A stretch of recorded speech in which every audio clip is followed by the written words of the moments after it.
I'm going to pass it to Kevin. Kevin Woodbury, tech support for the town of Raymond and the town of Naples. Go ahead, Meg. I think we'll pass it to Meg. Yeah, she might be frozen. Oh, she might be frozen. Rolf, go ahead. I think she was on mute. Rolf Olson, selectman from town of Raymond. Mary Mary McKinnon in Sebago. and Jerry. Jerry Hope, Sebago. Reed, if you would. Yeah, I'm Reed Silvers. I'm an AmeriCorps fellow with Greater Portland Council of Governments. And Tony. Tony Ward, I'm the town manager with Casco. And Sarah, even though you are quite infamous and famous, you might want to introduce this. Let's hope yourself. not. Let's hope not. My name is Sarah Davis. I'm the Vice President of Government Affairs with Consolidated Communications. I handle all of our government affairs for all 23 states, including, most importantly, working with communities and figuring out ways to build broadband networks, most extensively all over Maine and New Hampshire. I also, so everyone is clear, I'm a resident of Raymond, Maine, and grew up in Bridgeton, Maine. So this area is very familiar to me. I pay taxes in Naples, Maine as well on my camp. That's great. Meg, Thank you for that. I think Meg has service again, so I'll pass it to her really quick. I'm back. Yeah, I fade in and out. So Meg Williams, I guess I'm representing Naples, since we've lost or about to lose our town manager. So until we get a new one. Oh, no. Great. Well, thanks, Meg. And thanks, Sarah, for that.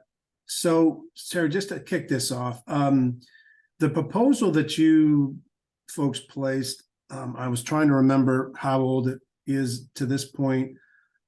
And I guess before you kind of, what would ask is you run through the proposal, really to highlight the grant option or the bonded option. But before we do that, I know that there has been inflation that surrounded us, and how confident you might be in these numbers that are on this proposal, or do you envision, maybe doing some sort of an adjustment to this based on the inflation? Yeah, so just briefly, typically the way that we respond to proposals like this, and the GP COG one is largely no different, or two different sort of models in which we've engaged with communities, mostly in Maine and New Hampshire, but certainly throughout our other 23 states.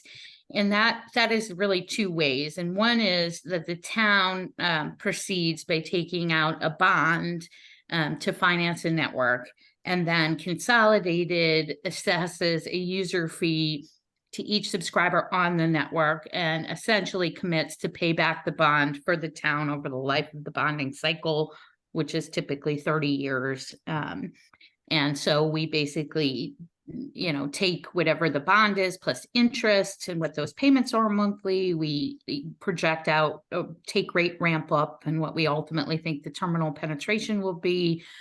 We figure out what the fee is, and then we add that to the customer bill, and we pay back the bond. And once it's paid back, it falls off, and we, periodically adjust just to make sure. Usually towns say, well, if 100% of subscribers are subscribing, it should be less. So they like an annual adjustment on that to look at it.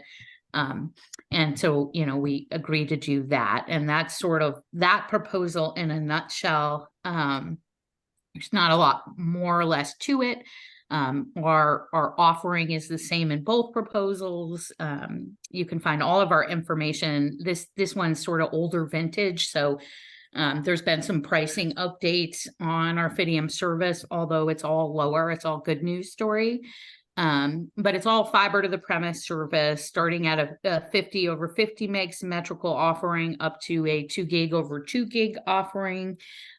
We now have small business pricing that we've incorporated on that platform. That is not a solution for banks and hospitals and police departments, but certainly for many of the small businesses that exist in your town, that is a more than robust solution, and it's priced at more of a residential type rate, and on the back end doesn't come with the security that the real business class service comes with, so that you can offer that at an affordable rate to a customer that doesn't really need all of that security. So that's that.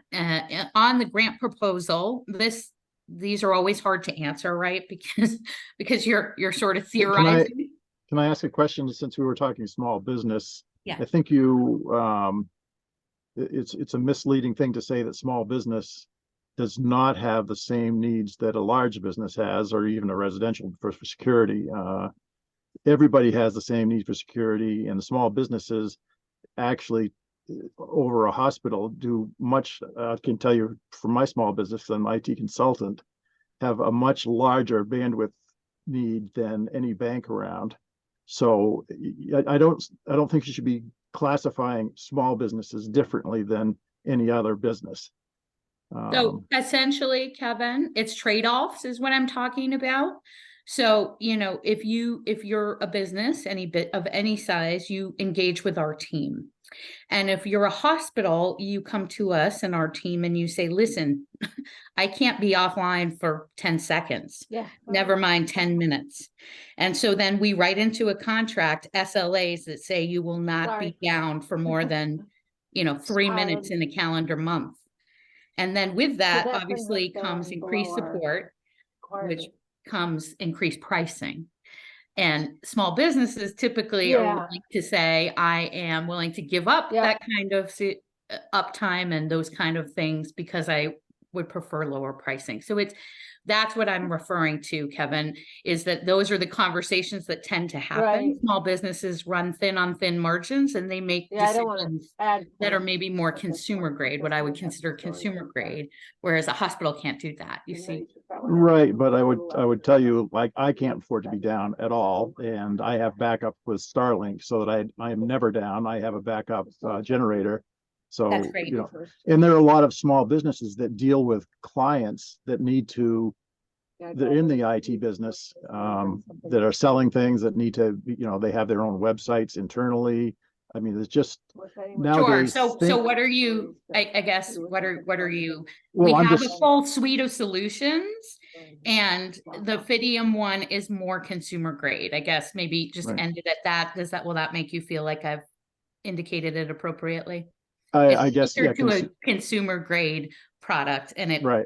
priced accordingly closer to a consumer grade product. I'm not I mean, trying to define businesses. We have a full suite of solutions. I mean, I'm paying now for, coax $250 a month, which is ridiculous for the speed I'm getting. And I'm paying another $90 a month for the Starlink.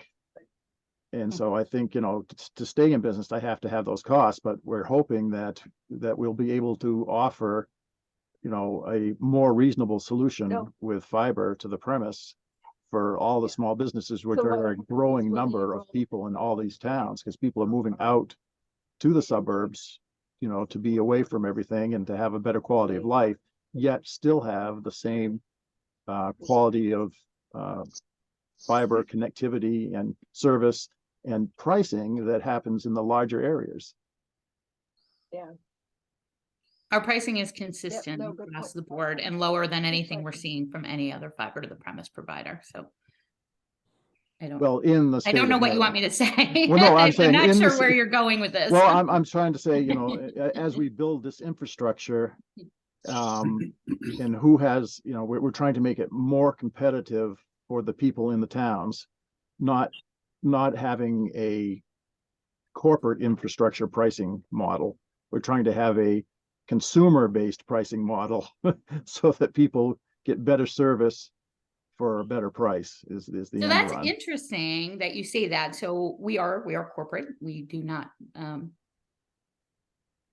pretend any differently, and yet our pricing is the lowest in the state of Maine. So I'm not sure what that means. Well, again, state of Maine doesn't mean, if you look We're lower nationwide. than New York City. I can tell you that as well. Okay, let's leave it at that. There is ideas about pricing. There's ideas about owning your own network, and I encourage you to look at the towns that own their own network. Their prices are almost double ours. You can look at all There are a of lot that of stuff. examples all through the nation where the different regions have come together, put the networks in, bid out the running of the networks, and the cost to the end user is far less. I would love to see that because I study that as well, and it's actually generally not lower than our pricing, but I appreciate your point of view on this. So that is that first model. As I was saying, the granting model is a little bit harder to respond to an RFP with respect to, because we do not control grant rules or grant funds. And so the way that we have responded to the RFP with respect to a granting proposal is that we took the Maine Connectivity Authority program as we believed it to be. And currently they require an investment of at least $700 per subscriber, or per location passed, I guess is probably the more accurate way to say it, per location passed, to achieve a grant. That is what we put into our response. We would pay that portion. We would be happy to take that on completely within Consolidated. I think we've since learned that due to the competitive nature of those proposals, that areas that are pretty well served above the 25/3 range, actually probably more importantly above the 100/20 range, struggle to win those grant awards. And so with respect to GPCOG, I think that's something we just have to acknowledge and may present some difficulty. So that's sort of where we're at. On the inflationary issue, any bid that is as old as this, we would look at. We are seeing some increases on some sides. We see some decreases on other sides because we continue to do some upgrades and bring fiber closer.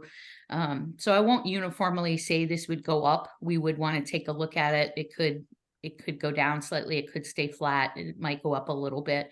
I would not expect a significant increase, but it is something we would want to dust off just to make sure we're using the most current averages and pricing. Sarah, so as you know, Mission Broadband, one of our, I guess, reasons for being is that we stay pretty close to the Maine Connectivity Authority. Sure. Had a number of conversations, and I guess this is maybe more of a question / comment to you, that without them revealing any true rules or changes to this next grant round, they have hinted, and more than one person, that they are re-looking at their possible preference group scenario. I can't say that they're going to change it, but there just did seem to be some openness on their part that some of that may change. I agree with you. I think in the old setup, that the preference groups, GPCOG would be in a pretty low preference group, meaning preference group 3 probably, because of the high penetration over 25/3. That comment, I guess the question is, in your dealings, I know you deal a lot with them as well, do you get that same vibe, I guess is the word? I would say it's sort of half and half. I would say they have a challenge, which is that the governor has indicated that she wants every address served by 2024. To meet that goal, you have to focus on people who have nothing, right? In theory. So that sort of is the weighing against them changing. I think on the other side, you have this BEAD funding coming in, which is targeted to areas not served at 25/3. So to the extent you spend this first round of money in areas, in those same areas, you're kind of just making that even harder. So you could see a case where they say, well, the BEAD's coming and that will address these more further out areas. In the interim, let's do the in between that isn't eligible under BEAD. So, and I think I've heard both from different people. I think it's we'll know when we know, unfortunately. Right. Well, and as far as this committee is concerned, that obviously is a huge decision point or a factor in the decision. Right. For whether to go on for a bonded model or the grant model. Obviously, I know I'm speaking obvious terms here, but that I guess the next question is, do you have questions for the committee regarding thoughts on their direction or, their ideas, anything like that? Well, not a ton. I would say that we have proceeded with groups in all sorts of different fashions, and we have proceeded with communities that have been pursuing a bonding model and then were able to receive grants in the interim. You can proceed in both fashions until you sign the loan documents. You don't have to pay back the bond. You don't have to finish it. You don't have to pay it back, right? So you have some time. On the bonding model, I think the biggest hurdle that every community has seen, and we really haven't been involved in any of these fights. We haven't worked with communities that it's ramped up, but we've seen it from afar in places like China and Hampton and Caribou, is that you have to get community support behind that at town meeting or otherwise. And you will see a strong press from at least the cable company, if not others, that they don't think the citizens should support that. They've gone as far as usually telling people that the citizens don't need to because we're coming, using Consolidated's name in some instances. And then we have to walk back information that we didn't even give, which puts us in an awkward position. But anyway, and they're effective. And, I know these communities. That's what I would worry about most here is, you have a relatively conservative citizenship and conservative with money. And so that to me is your biggest challenge. But that's my opinion. Just living and working here and seeing what's gone on in other areas of the state. You may have done polls, you may know you have broad-based support and you're all set to go forward with it. Any reaction or comments to Sarah's points? I guess I got dropped, so I missed it. the question I would have, the likelihood of it going either 100% one way or 100% the other way is probably not realistic, because if you go the grant route, you're probably not going to get the full amount, anyway. So how do you handle the pricing structure and whatnot if it's a hybrid approach where you've got say 40% grant and 60% bonding? Yeah, so we've done something similar in Vermont. We've never actually had an area where we've done that outside of Vermont. But what we've done in Vermont and would work in that situation is in Vermont, they have communications union districts that control their sort of broadband destiny for their area. And we have worked with, at this point, 3 communications union districts. And to the extent that it's funded, in their case, by the state, but it flows through the communications union district, we have provided that they own those portions they pay for, and then we would own the other portions. So I guess in your sort of 40 to 60 model, Rolf, you'd go forward with 40% bonding, the infrastructure, that there would be some allocation of infrastructure that equates to that amount that would have town ownership, and then some infrastructure beyond there, either at an FDH, a fiber distribution hub level, or another level in which the company would own, is a way that you could proceed with that. and I'm spitballing a little bit because we haven't done that, but that's what we've done in Vermont, which is very similar, where we fund a portion because the CUD doesn't have enough money to do the whole thing. And so we've had to fund a significant portion. And, you know, investors don't like investing in things that they don't own at the end of the day. So we've kept that portion, and then the CUD has kept the portion they've funded. And speaking specifically on that topic for Consolidated, if that were to be a direction that this group would want to go, I would assume that you would have to rewrite your proposal, correct? I mean, to some degree. Yeah, I don't know that you would do it. I don't love RFPs. I'll just tell you this. I mean, I get the purpose of them, and I think it's a good way to proceed and get your toes in the water. But all of these things end up in a real conversation with real maps, real locations, what's eligible, what you can fund. It isn't packaged neatly into a few page response to an RFP. So if we were to proceed that way, it would be a lot of time, slogging through the Connect Main maps or the FCC maps and figuring out what we could fund through grants, developing a project that's sort of shaped funny, not shaped like a municipality, figuring out the costs of the other portion.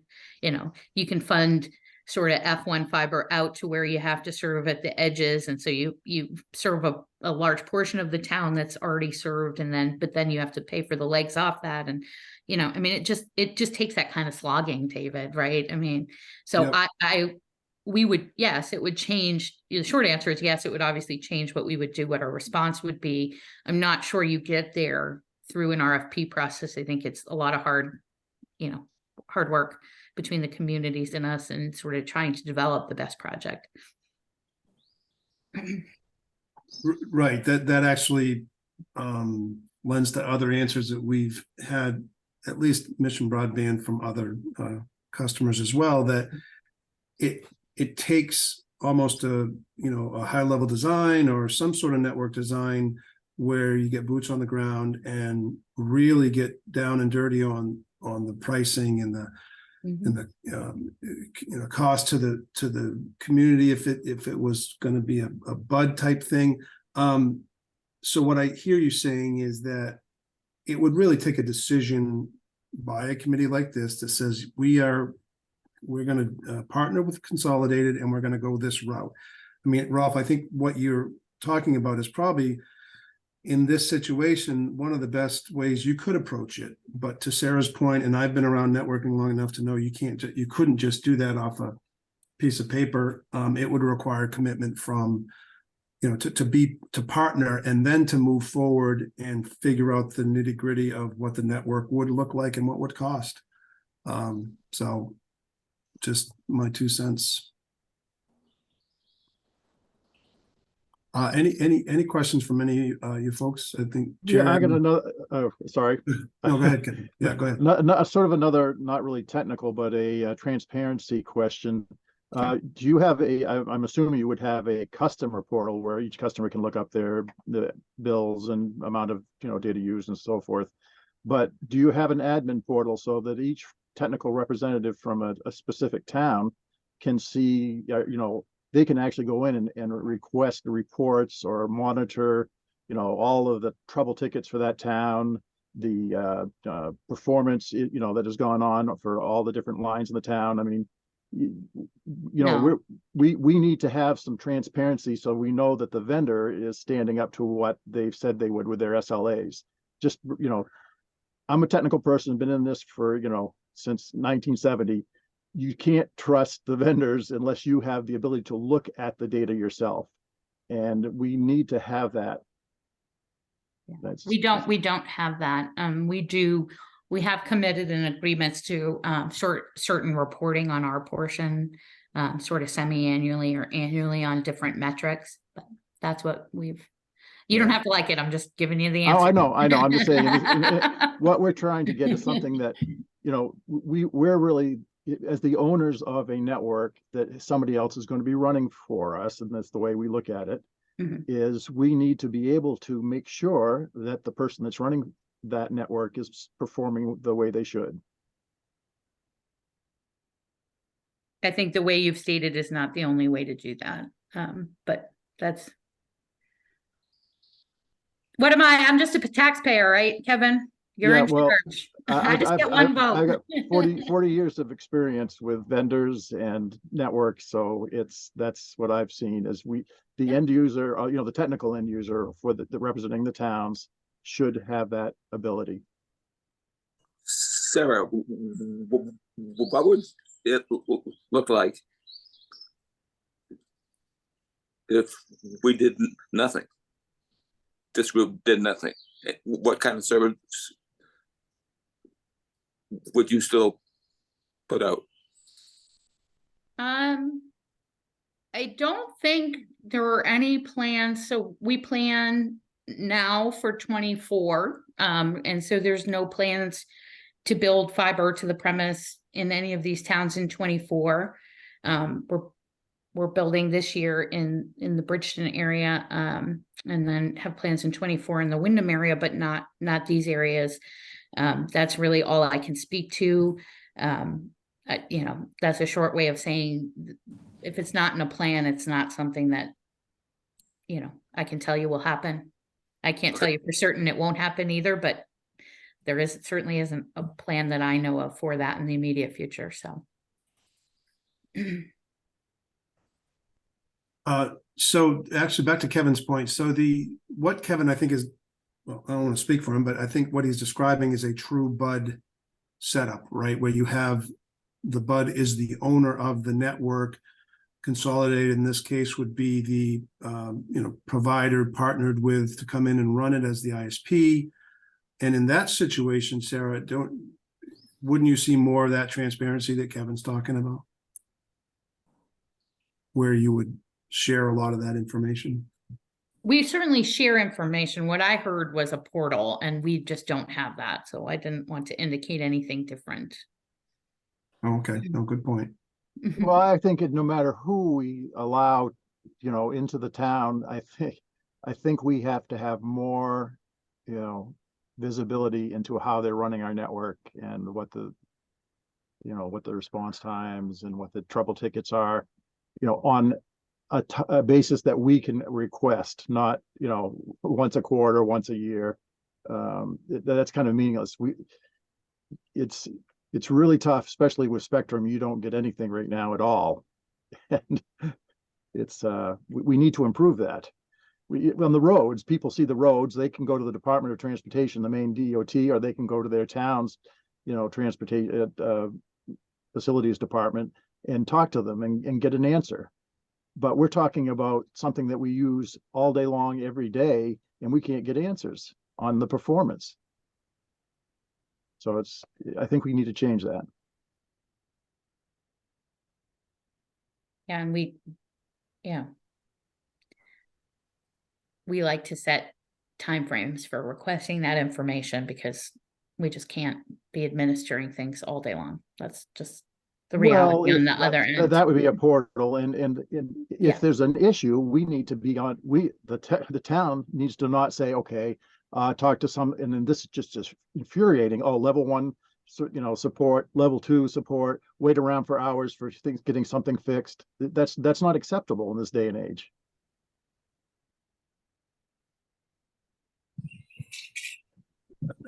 Again, I think what you're referring to, Kevin, is more, if you're looking for that kind of control, and I'm going to say I've worked for companies the size of Spectrum and Consolidated, and that's most likely not going to get to that granular level because you have so many towns that those companies deal with, and you would need that sort of granularity across the board. I just don't think you're going to find that. I think you're going to find it more in a owned network situation, correct? Right? You can ask for that from the types of Spectrums and Consolidated, but I just don't think you're going to get it because of the scale that would take in order for them to accommodate that kind of stuff. Well, and maybe that's that type of service that we don't need. Okay, fair enough. Okay. I would ask that. Have you had conversations with the townspeople? Do they have? I saw an event in Bridgeton, but do you have a sense from your townspeople of what they want and need, like a broad sense? I've never been asked, that's why I ask.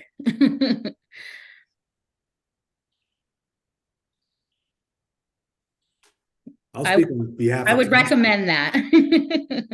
And not We- just a speed test, I would recommend to like, truly, what do you want at the end of the day from this type of thing? Everybody that I've talked to, and I've talked to a lot of people, I've been in a lot of committees and everything, but everybody I talk to, once I explain how they use it, what the uses are going to be, and the consequences of, you know, using a network and having a network in the 21st century, they come around saying, oh yeah, we really do need something that we can have control over, responsive. You know, it's like the roads. If the again, if the road has something's bad with the road, they call somebody up and it gets fixed, and they can find out what's going on with that. But with a network, they can't. It's, Sometimes it gets fixed. Tony, you wanted to say something, Tony? Yeah, I was gonna say, I don't think any of the towns have done a full survey of what a service level we would want for the internet. We've done inquiries with small groups that way, but I don't think there's been at least in Casco, there hasn't been a broad-based communication asking for what level of service they want. There's some assumptions with it. Right. If I were heading down a bonding ownership route, I would do that, because when there will be a push by somebody, no matter what, right? Like on town meeting, even if it's just over money, anytime you spend money, right, there's a push by some group of people to be against it. And you're going to want to know that you have done a lot of education and outreach to them, as Kevin's kind of talking about, because otherwise they will get there and not see the need. And the question that I think is most relevant is really, not just is your service adequate, but is your service adequate, and is it inadequate enough that you're willing, for the town to take on an obligation to change it? Because that's where I think the problems sometimes come. Like, everyone will say, yeah, sure, I'd love better stuff. Involved with Who the doesn't love better Right. stuff, right? So having been involved with the original questions that we asked in Naples. Yeah. Am I okay? So we asked what people were actually running at, what their networks were running at. Yeah. And we got some feedback that said people wanted it to be cheaper. Of course. Not, but I think that there are actually a couple issues, at least in Naples, that I see. One is the town is pretty split between people who live here all the time and vacation, and people who are just here during the summer. And that's a big issue in Right. terms of networking. Right. Because if you're not here all the time, you can live with something that maybe doesn't work all the time, or, or maybe, whatever. But if you're here, 24/7, 365 days a year, you want your network up, you want it running. Right. And you don't want to be paying $200 or $300 a month to make that happen, which is, for some of us, that's what we have to do. Right. And I think the other thing is that people have gotten kind of lulled into thinking that the way the network works is the way that it always has to work, so that it can go down and it can, Right. do this or do that, right? And I think part of this has to be that we want to think of our networks as we think of our electricity. So when things go down, it's a big event, and somebody's telling us our Right. network is going down and this is why it's going down. And I don't think that's an unreasonable thing to sell back into the towns. I really don't. So that would just be my perspective on this. Yeah. And another thing Makes too perfect is how it is now. Does it mean if you put something in place for now, you're really killing yourself? You need to put something that's going to work 20, 30, 40. And with fiber, which is the way, the right way to do it, which is Consolidated is doing, Right. it works into the future for 100 years. I mean, Right. that fiber is not going to degrade, and it's going to be available and upgradable to faster speeds. So to me, I mean, there's no question about fiber to the home is the absolute best way to go. But we do need to be able to manage that and know what kind of, responses we're getting. Because even if it's fiber, if you're still getting, you know, if your latency is horrible or your jitter's horrible, or, you know, getting up to the tier 2 or the tier 3 provider is not, the bandwidth's not big enough. It doesn't matter how wide your bandwidth is locally.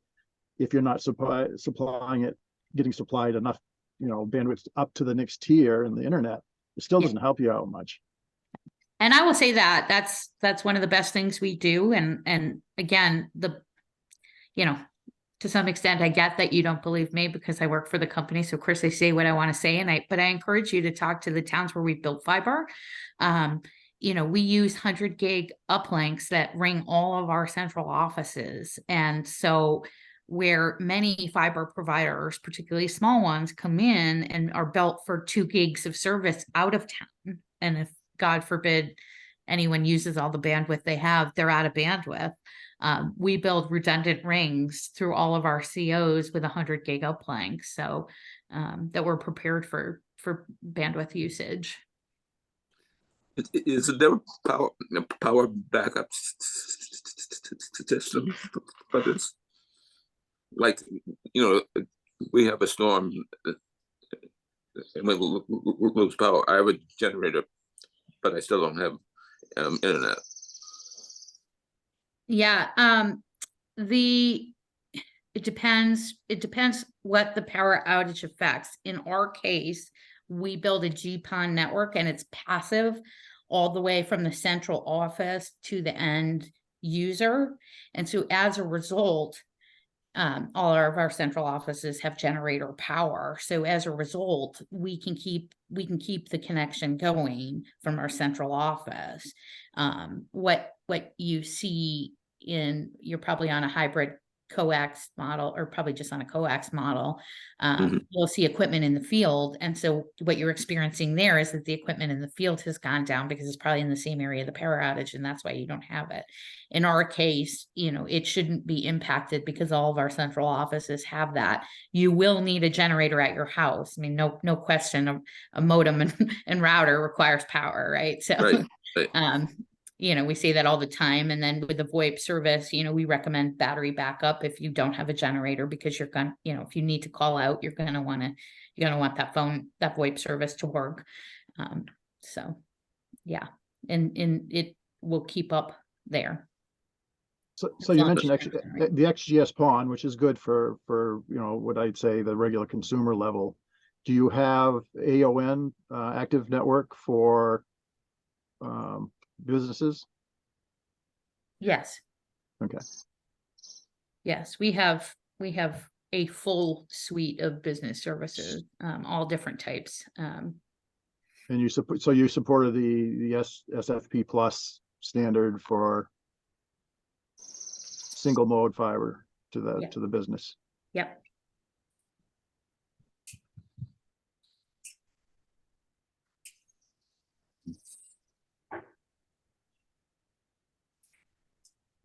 Okay, so we're running up on our hour here. I guess suffice to say, and Sarah, you can correct me if I'm wrong, but the proposal as it is, maybe with some possible pricing adjustments, is the proposal. It's a bonded or a grant model that this group would choose from, and then work going forward under either one of those, if they did decide to choose Consolidated and to go with one of these models. We haven't really reached any other determination, correct, so far, other than maybe they throw all in with Consolidated and you go out and you do your due diligence on the road and the street and you know, create a network design and a solution that, you know, would allow for that hybrid version that Rolf was talking about. Yeah. That's the sort of next, if you wanted to slice it up more, you know, we could do something like looking at the areas of your towns that are unserved, what it would cost to build to those, potentially proposing a grant funding situation to get to them. That would leave largely your downtown. And I know downtown's a bit of a misnomer in some of these towns, but downtown area, you know, the area close to the middle, and serving equipment, that needs to be funded. And obviously, to some extent, that's easier to fund because there's more density usually, and we could work on some sort of a reasonable split with the bonding and maybe some consolidated money to get it completely built out. We're happy to work with communities. We've done all sorts of things. In Surrey right now, we're just building a portion of their community. They were happy with the service in a portion. They identified for us a portion they really wanted upgraded. We worked with them and we're building out 3 FTHs to serve fiber to the prem for just a portion. So we've kind of taken the community's leads in a lot of different ways. So if you have anything brilliant, we're always all ears. We only know what we know. We've only done what we've done to date. So that's sort of where we sit. These are my communities. They're important to me. I would love to have fiber to the premise service to my house. No joke. But I also appreciate how far in the woods I live. So, and I get a lot for that too. Okay. I'm going to ask the group here if there's any more questions for Sarah. If not, I'm going to ask the group if they would hang on once Sarah drops, and because I do have a couple of things I need to discuss. But before we let her go, anybody have any other questions or comments? I'm good. Thank you very much, Sarah. Yeah, Thank thanks you. thanks, Sarah. Thanks for your time. Thank We're you, going to Sarah. hang on and we'll be in touch eventually. Sounds good. Thank you, David. Thank you, Sarah. Bye. Bye. Thanks. So we can talk a little bit about this meeting, but I did want to mention to the group here that Mission Broadband has been contracted by MCA to do this very thing for a number of the communities, and this committee is one of them that the MCA has assigned to Mission Broadband. You'll have to talk to JD about how that works, how, between we're being contracted by you and now we're being contracted by MCA, but suffice to say it benefits this group either way. But I wanted to bring that up because Kendra Jo, who has contracted us, has asked to have a meeting with you folks in order to so she can get a flavor of what your what direction you want to go in. What are your concerns if you go with a Spectrum? What are your concerns if you go with a Consolidated? Where do you land on a town-owned network or a BUD? These are questions she'd like to ask directly to this group, and I have let her know that I will try to work out a time when she can speak to you all. I think it would be a really, really good opportunity for this committee's voice to be heard directly to the MCA. I know we're probably not close to a decision on what direction there's still a lot of discussion, I think, and a lot of assessments that has to happen between the different providers that we're talking to. But again, if MCA hears from you certain concerns that they will corroborate other things that they've been hearing, or you may be telling them something that they haven't heard before. And the whole point of it is to influence somehow this next grant round, right? So in the previous grant round, it was, and I said this earlier, it's a preference group 1, 2, and 3. 1 being if you are largely 25/3 or lower served, you are in preference group 1. At this point, GPCOG area falls into preference 3, but that might change, and it might change based on these sort of meetings that Kendra Jo is asking for. And I'm not going to say change drastically, but it would influence it. So that's my speech. And I'm going to work with Clara, and we will try to find a time when we can get a majority of you folks. It might even have to be an evening meeting where we can get folks on and you have a chance to hear Kendra Jo out, and then she has a chance to hear you out. Any comment on any of that? What does that MCA designation mean? Main Connectivity Authority? No, I got that. But they're recognizing us as somebody to work with. Why is that? That's a great question, Jerry. I need to ask JD that same very question, because I'm Not quite sure how they selected the particular towns and municipalities, committees like this. I'm not sure how they did. And JD would be able to answer that Yeah. for you. And there is discussion that's going to have to be had between, you know, how this really looks for Mission Broadband, as far as we still represent you, but we just represent you contracted through the MCA. Yeah. And I think, Jerry, the reason, I think probably one of the reasons they want to ask this group is since we're part of the Get Ready grant program, a big part of Get Ready is ensuring that those groups of towns and communities can go on to get funding through Connect the Ready. So I think we're sort of on the radar of the state as towns that would be applying in the next grant round. So I think that's probably why they want to get some input from us on the challenges we're facing. So I think that might be some of the reason. It's just our involvement in the Get Ready grant program. Good. Thanks. And I do believe that we, Mission Broadband, JD specifically, probably owes you an, you know, some definition around what that means as far as the who's contracted with what. But I see it as a good thing because we still represent this group and will do so going forward. So I guess the reason I asked that is that we get asked what's happening, and sometimes we get broad general statements and not enough definition, and then I don't know what to do with that. So yeah, no, that's a very good point, Jerry. And that happens more than you think with other customers that we have in very similar situations. The communication, in fact, Claire, maybe we should talk a little bit about that. I know you've hired, or you have someone within the committee that is your marketing arm. Yeah. Okay.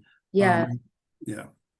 Yeah. So our next steering committee meeting is scheduled for next Thursday. And I wanted to give a quick update on that, where I've been talking with Tony and a little bit with David and JD about finalizing a timeline for the next few months to get us through the rest of the RFP process. So I'm going to send out sort of a draft timeline that we'll finalize next Thursday. And then also, as far as communications go, as part of the Get Ready grant program, we also have a communications consultant who is dedicated to helping the Get Ready communities. So I'm going to meet with him early next week, but also invite him to our steering committee meeting next Thursday, to talk a little bit about the work he's doing. But I think David's right in helping us define how we're going to shift a little to be working with Mission Broadband under contract with MCA instead of under contract through GPCOG. I think we can sort of outline those definitions and what that relationship looks like going forward next Thursday. I can add that to the agenda. it would be great if we had a diagram of that, of Okay. how all of different groups work with each other. Yeah, maybe that'll be a good like reference document Yeah. that I can create. Yeah, that's a And good idea, Jerry. I will ensure that JD gets on the call because he is the GM of Mission Broadband, and he is the one that's been working with MCA through this. So he knows the particulars, and he will be glad to share them. The other thing that I was going to talk about, Jerry, and is to your point about what to, you folks can only speak in general terms when you talk to your the people in your towns. And Claire, one thing we've done it with other customers is that elevator pitch. Like wherever the committee is at right now in the process of moving down this road, that in agreement with everybody on the committee and the marketing folks, you come up with the list of 5 or 7 talking points that, yes, might be general, but they are specific enough to satisfy people that are answering questions. At least that's what we're seeing. If in fact, though, you do the opposite, Jerry, and you only take away what you take away from these kind of meetings, it's your interpretation of that, and then you're relaying that kind of information to the town. And I'm not saying that it's wrong, would be wrong. It's just it would be a better coordinated effort if we were to have that elevator pitch for each one of you when you talk to your Yeah, I agree. Yeah. That's what we're trying to avoid. Yeah. Yes, yes. And I think, Claire, that's heard loud and clear, so maybe we can add that to that agenda for next week. Yeah, definitely. I can add that. And in the next minute that we have before the end of this meeting, any thoughts on today's discussion with Sarah? Kevin, I think you made some very clear and poignant points. I'm not sure there's a lot to discuss there, but anyway, I'd be open to hearing what you folks thought. I think their overall technology would be adequate to do it, and the pricing is a little out of line, but I think the base price that the base level should be symmetrical gigabit, which is what we put in, and that should be the $25 or $35 a month for the average consumer. And that would establish a good starting point for everybody and be able to move into the future with that. The pricing for businesses, with the GPON was a little out of line, but it was, again, way more than what we're getting from Spectrum now. I mean, it doesn't even in the same ballpark. So if you had to settle for these, for this group, if that was the only choice, I would say, yeah. But I think we've got at least one that's better, and hopefully the Sebago will take a look at them and see where they are. I mean, this is from a technical standpoint, and from my personal pricing standpoint, what I'm interested in for pricing is and she said, oh, the state of Maine. No, you look over the country, and there are places in this country where you can get 10 gig for about $150 a month, symmetrical fiber. So it's, just because we're in Maine, that's not an excuse. And, Right. and we have to, again, as towns, we have to say, what do we want? Where do we want to establish the baseline? So I think we want to be really careful when we choose somebody that it's not completely on pricing, definitely, but that make sure that technology is going to support. I mean, if they install the fiber the way they're talking to everybody, that's a really good baseline to start with, because the number of fibers obviously determines whether you have to use a passive optical network to share with people and versus having active. But as long as they can supply active to the businesses, that's where I was concerned, and active to the municipality offices. So I think they are doable. But like I said, reporting, control, visibility, those are things we got to work on with them if we do it. But that's why I asked about what would happen if we did nothing, because you hear that, people say, well, just see what happens, and